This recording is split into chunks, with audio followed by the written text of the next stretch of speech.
अजितदादा यांच्या विमान अपघाताचा धसका आता भाजप आमदार गोपीचंद पडळकर यांनी घेतलाय। सांगलीच्या मिरज तालुक्यातील एका कार्यक्रमासाठी हेलिकॉप्टरने प्रवास करून आल्यानंतर पडळकरांनी हेलिकॉप्टरमध्ये बसण्याची भीती जाहीरपणे व्यक्त केली।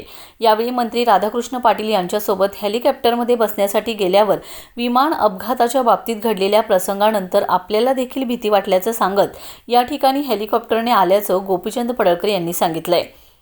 आणि हे सांगताना प्रत्यक्षपणे अजितदादाच्या विमान अपघातानंतर आणि त्यांच्या मनामध्ये कशा प्रकारे भीती निर्माण झालेली आहे हे गोपीचंद पडळकर यांच्या विधानाने समोर आले।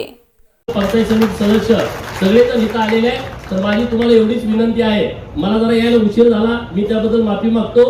कारण आजच आमच्या पार्टीचं प्रदेशची बैठक होती, पहिलीच मीटिंग होती आणि काल साहेबांच्या सोबतच यायचं ठरलं होतं, पण म्हणलं आज प्रदेशची पण मीटिंग करावी आणि आज इकडे जावं। परत हेलिकॉप्टरमध्ये बसायची भीती, कारण साहेबांचे चिरंजीव माझ्या शेजारी होते सुजय साहेब, ते म्हणले मी आता हेलिकॉप्टरने विमान वापरायचं बंद केलंय, माझ्या पोटात गोळा झाला, आता मला जायचं कसं। तर म्हणलं आता जतला पाणी येणार आहे आणि जलसंपदा खात्याचे मंत्री साहेब येणार आहेत, त्यामुळे जतसाठी मागे बघायचं नाही, वाटतं ते झालं तरी जतला पाणी पोहोचवल्याशिवाय आपण राहायचं नाही, या भावनेतून आम्ही आलोय।